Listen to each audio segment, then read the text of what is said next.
వార్షికోత్సవం సందర్భంగా Meenakshi test tube baby centre Guntur నందు ఐవీఎఫ్ ట్రీట్మెంట్ పై 40% రాయితీ. నమస్తే, welcome back to Suman TV. Present మనతో పాటు ఉన్నారు TEDx speaker, realtor oxygen founder and CEO doctor Nandi Rameshwar Rao గారు. నమస్తే సార్. సార్, కొన్ని వార్తలు చూస్తున్నాము, ఈ ఫ్లాట్స్ కొని దాన్ని రీసేల్ చేసేస్తున్నారంట, ముఖ్యంగా ఐటీ ఎంప్లాయీస్. దీనికి గల కారణం ఏంటి, బ్యాక్గ్రౌండ్ ఒకసారి చెక్ చేస్తే మనం కొనడం ఎందుకు, అమ్మేయడం ఎందుకు అని అంటే? ఈ క్వశ్చన్కి ఆన్సర్ చెప్పాలంటే నువ్వు ఇచ్చిన 2-3 నిమిషాలు చాలదు. నువ్వేం చేస్తావంటే ఎస్ఐ క్వశ్చన్ చెప్తున్నావు, బిట్లో ఆన్సర్ చేయమని. సో ఇది 2 విధాలుగా చెప్తానమ్మా. ఒకటి, ఫస్ట్ హౌస్ కొన్న తర్వాత మనకి ఇంకా స్పేర్ డబ్బులు వచ్చి, బోనస్ వచ్చి, అత్తగారు మామగారు కట్నం ఇచ్చి, ఇలాంటి సందర్భాల్లో మన ఆ డబ్బు ఉంటుంది. ఒకటి, ఇంట్లో పెట్టుకుంటే ఇంట్రెస్ట్ రాదని మన అందరికీ తెలుసు. బ్యాంకులో పెట్టుకుంటే డౌట్స్ అడుగుతారు, ప్రూఫ్స్ అడుగుతారు అని తెలుసు. ఏం చేయాలి, ఎక్కడో దగ్గర పెట్టాలి. అలవాటు ఉన్నాడు అలవాటులో పెట్టుకుంటాడు, తాగడం, ప్యాకెట్ యాక్షన్. అలవాటు లేనివాడు నాలంటాడు ఏదైనా సేఫ్ ఇన్వెస్ట్మెంట్ చేసుకుంటాడు. ఇప్పుడు మీలాగా మేకప్ అయ్యేవాళ్ళంటే మేకప్ ఖర్చు పెట్టుకుంటారు. ఎందుకు చెప్తానంటే, ఒకప్పుడు రెంట్కి ఇవ్వాల్సిన అవసరం అంటే స్పేర్ మనీ ఉంది, ఇల్లు కొనుక్కొని ఎంతో కొంత బ్యాంక్ రేటు మీద ఇంట్రెస్ట్ వస్తే, ఎక్కువ వస్తే కొనుక్కునేవారు. ఇప్పుడు ఆ పరిస్థితి లేదు. అది ఒకప్పుడు పరిస్థితి, అది ఏ జమానమే థా. ఇప్పుడు అమ్ముకోవడానికి ఫోర్స్ అవుతున్నారు, దే ఆర్ కంపల్సరీ. ఎందుకు కొనుక్కునేది ఒక ఉద్దేశంలో కొనుక్కున్నారు. ఆ రెంట్ వస్తుంది, రెంట్ మీద ఈఎంఐ ఆ రెంట్ కట్టే బదులు ఈఎంఐ కట్టేస్తే బెటర్. అది ఎప్పుడు వీళ్ళు కంఫర్ట్గా మంచి జాబ్లో ఉండి మంచి జీతం తీసుకొని మంచి జీతం సంపాదించేవాళ్ళు. ఇప్పుడు ఏమైంది, ఫస్ట్ హౌస్ లగ్జరీగా కొనుక్కున్నారు, ఒక 2 లక్షలు ఈఎంఐ కడుతున్నారు. 5 లక్షల శాలరీ అంటే 1,50,000 కట్టచ్చు. మనం ఏమనుకున్నాం, ఈఎంఐలు ఎంత ఉండాలి, 40%. సో 5 లక్షల శాలరీ వచ్చినట్టు 1.5 to 2 lakhs ఈఎంఐ కట్టగలిగే కెపాసిటీ ఉంటుంది. భార్య భర్త ఇద్దరు పని చేస్తే ఇంకొద్ది ఎక్కువ వస్తుంది. కానీ ఇప్పుడు ఏమైనా ఇద్దరికి జబ్బులు పోతుంది. మరి ఈఎంఐ ఎలా కడతారు మీరు? 10 లక్షలు వచ్చే ఇన్కమ్, 5 లక్షలు వచ్చే ఇన్కము మీకు కంప్లీట్ జీరో. తిండి అయితే తినాలి, సర్వే అవ్వాలి, స్కూల్ పిల్లల ఫీజు కట్టాలి, ట్రాన్స్పోర్టేషన్ కట్టాలి, మన గ్రాసరీస్ కొనుక్కోవాలి, ఇవన్నీ అమ్మా నాన్న చూసుకోవాలి, హాస్పిటల్ ఖర్చులు చూసుకోవాలి, శాలరీ లేదు. మరి ఏమవుతారు వాళ్ళు? అందుకని ఏదైతే వీళ్ళు ఉండడానికి పెద్ద ఇల్లులు కొనుక్కున్నారో 3,000, 4,000, 5,000 SFT, where if you hire it, నువ్వు 5 కోట్లు పెట్టుకుంటే నీకు రెంట్ ఎంత వస్తుంది తెలుసా? ₹1,00,000 వస్తుంది రెంట్, 1,20,000. సో ఇప్పుడు అదే మనం రెంట్కి ఇచ్చామనుకోండి, కొన్ని ఏరియాలో ఎక్కువ వచ్చే అవకాశం, కమర్షియల్ ఏరియాస్ ఆ రెంట్లు ఎక్కువ చేస్తాం. ఇంతకుముందు 2.5 చెప్పా కదా, అది ఇప్పుడు 5% ఎక్స్పెక్ట్ చేస్తాం, 4% ఎక్స్పెక్ట్.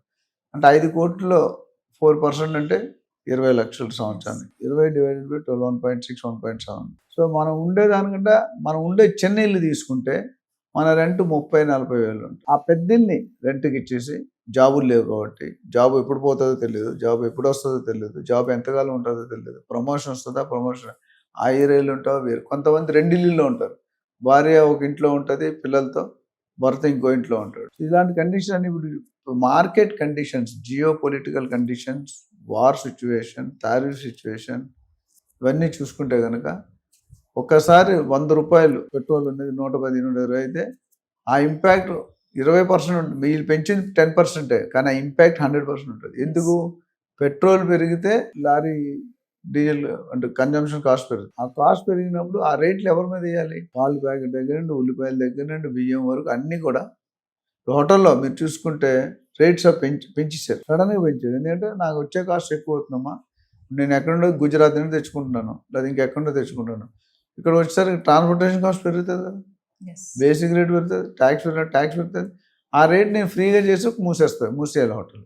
సో దానికి సంవత్సరం 10%, 20%. ఇప్పుడు నిన్న బిర్యానీ ₹100 అనేది ఇవాళ ₹150, ₹140. బట్ అంత శాలరీలు అలా పెరగట్లేదు. ఈ ఇంపాక్ట్ వల్ల రెంట్కి ఎవరైతే ఇద్దామని కొనుక్కున్నారో దే ఆర్ రీథింగ్. ఒకళ్ళు రెంట్కి వీళ్ళుంటే మెయింటెనెన్స్ కూడా వీళ్ళే కట్టుకోలేదు.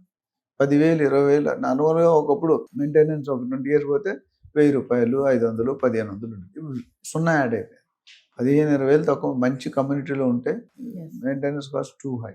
అంత వర్తా లేదంటే అది మనం ఆలోచించాలి. మనం చూస్తే సార్, ఇప్పుడు కోకాపేట అలాంటి ఏరియాస్లో హై రైజ్ బిల్డింగ్స్ చాలా కన్స్ట్రక్షన్ అవుతున్నాయి. అందులో దాదాపు 1000 నుంచి 2,000 వరకు ఫ్లాట్స్ ఉంటాయి. మరి ఎన్ని ఫిల్అప్ అవుతున్నాయి, ఎన్ని ఖాళీ ఉంటున్నాయి అని అంటే? ఒకప్పుడు కట్టేవాళ్ళు తక్కువ మంది ఉండేవారు, కొనేవాళ్ళు ఎక్కువ మంది ఉన్నారు. ఇప్పుడు కొనేవాళ్ళు తక్కువ మంది ఉన్నారు, అమ్మేవాళ్ళు ఎక్కువ అయిపోయారు. ఆ గ్యాప్ వల్ల ఈ స్కేర్సిటీ. ఇప్పుడు బిల్డ్ చేస్తున్నారు, ఉద్దేశంతో. ఇప్పుడు ఈ గవర్నమెంట్ నెక్స్ట్ ఇంకో గవర్నమెంట్ ఏ పాలసీ ఉంటుంది మీకు ఈ ప్లాన్ అనేది ఒక ప్రాజెక్ట్ చేయడానికి 4-5 సంవత్సరాలు. ఈరోజు మధ్యలో కొన్ని గవర్నమెంట్ కొలాప్స్ అయితే వేరే గవర్నమెంట్ మనకు ఫేవర్గా వస్తుందా, మనకి ఎగ్నెస్ట్ వస్తుందా, పబ్లిక్ ఫేవర్గా వస్తుందా, పబ్లిక్ ఎగ్నెస్ట్ వస్తుందా తెలియదు. ఏదైనప్పటికీ రిస్క్ అనేది కొనుక్కునేవాడు మీద ఉంది. అమ్మేవాడు ఏదో ఒక స్టోరీ చెప్పి అమ్ముతాడు, కొనేవాడు ఏదో ఒక స్టోరీలో ఎమోషన్ అయ్యి సెంటిమెంట్ అయ్యి ఇట్స్ సంథింగ్ లైక్ పెళ్లి ఇల్లు అనేది కంపేర్ చేస్తాం. పెళ్లిలో ఏమంటాడు, కట్నం ఎంత ఇస్తావు మా అమ్మాయికి అన్నాడు, వెహికల్ ఏమి ఇస్తావు అల్లుడికి డ్రైవ్ చేయడానికి, కార్లో తిప్పుతాడా బైక్లో తిప్పుతాడా, సార్ ఏమి ఇస్తారు ఎమ్యూనిటీ. సో ఇల్లు కట్టి చూడు పెళ్లి చేసాడు. ఆ విధంగా చూసుకుంటే ఇప్పుడు ఉన్న పరిస్థితి బట్టి చాలామంది ఎంప్లాయీస్ ఉద్యోగం పోతుంది, జాబ్ పోతున్నాయి, గ్యారంటీలు బిజినెస్ లాస్ అవుతున్నాయి, డెవలప్ కావట్లేదు. దీనికి అనేకమైన కారణాలు గవర్నమెంట్ పాలసీస్ దగ్గర నుండి గవర్నమెంట్ స్టేట్ లీడర్ తాలూకా అంబిషన్ ఏంటి, వాళ్ళ కోరిక ఏంటి, వాళ్ళ మేనిఫెస్టోలు ఏం పెట్టారు, మేనిఫెస్టోలో పెట్టినవి ఎన్ని కంప్లీట్ చేస్తున్నారు, ఎన్ని చేయగలుగుతున్నారు, ఎన్ని చేయలేకపోతున్నారు, ఇవన్నీ కూడా సామాన్య ప్రజల మీద మాత్రమే పడుతుంది. ఉన్న ల్యాండ్ ప్రైసెస్ పెంచారు, ఒక డెసిషన్తో 1500 కోట్లు గవర్నమెంట్ అదనపు ఆదాయం. ఇప్పుడు మరి దానివల్ల పబ్లిక్ ఎంత ఇబ్బంది, పబ్లిక్ ఆదాయం పబ్లిక్ తల కంఫర్ట్ని ఎవరు చూడాలి? 40% ఓటర్ బ్యాంక్ ఈజ్ ఈక్వల్లీ అంటే హైలీ క్వాలిఫైడ్ పీపుల్. ఇప్పుడు మన పక్క రాష్ట్రం టీవీకే ఆల్మోస్ట్ పొలిటికల్ లీడర్స్ అంతా highly educated, PhDs, doctorate, professors, ఐఏఎంస్. వాళ్ళు కూడా మన మినిస్టర్ అంటే ఏమీ రానివాడు అనుకున్నాను, ఇప్పుడు మినిస్టర్ అంటే అన్నీ వచ్చాను. సో అలాంటి వాళ్ళే మేనేజ్ చేయలేకపోతున్నారు.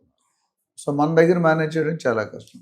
ఓవరాల్గా మనిషికి ఇన్కమ్ బయట నుండి మన సిటీకి హైదరాబాద్ కానీ అమరావతి కానీ ఏ సిటీ తీసుకున్నా ఎఫ్డిఐస్ రావాలి. ఎఫ్డిఐస్ అంటే ఫారెన్ డైరెక్ట్ ఇన్వెస్ట్మెంట్. వాళ్ళు వస్తే గవర్నమెంట్ కొన్ని సబ్సిడీలతో ఇండస్ట్రీ పర్మిషన్ ఇస్తారు. చంద్రబాబు గారు అదే చేస్తున్నారు, రేవంత్ రెడ్డి గారు అదే, చాలామంది సీఎం డబ్బులు కావాలంటే మోడీ గారు కూడా అదే చేస్తారు. సో ఫారినర్స్ పిలిచి మనం ల్యాండ్ డెలిగేట్ చేసి 99 years లీజ్లో ఇండస్ట్రీ పెడితే కొన్ని వేల ఎంప్లాయ్మెంట్ ఒక్కొక్క కంపెనీకి వస్తుంది. డేటా సెంటర్స్ మనం మాట్లాడుతున్నాం. నిన్న మొన్న కూడా ఏదో బిల్డింగ్ ఓపెన్ చేశారు రేవంత్ రెడ్డి గారు. ఇవన్నీ వల్ల ఏమవుతుంది, ఎంప్లాయ్మెంట్ వస్తుంది. ఎంప్లాయ్మెంట్ ఏమవుతుంది, శాలరీస్ వస్తాయి. శాలరీస్ వస్తే ఏమవుతుంది, కొన్ని కెపాసిటీ, కొన్ని కాబట్టి జీడిపి పెరుగుతుంది. సో ఇదంతా కూడా ఒక ప్రాసెస్, ఎకనామికల్ కండిషన్. సో ఇవన్నీ చేయాలనుకుంటే స్థిరత్వం ఉండాలి. Whenever there is uncertainty, instability ఉందంటే మీరు ఇబ్బంది పడతారు. ఆ సిచ్యువేషన్ మనం రావాలని కోరుకుందాం. Some improvements are definitely happening.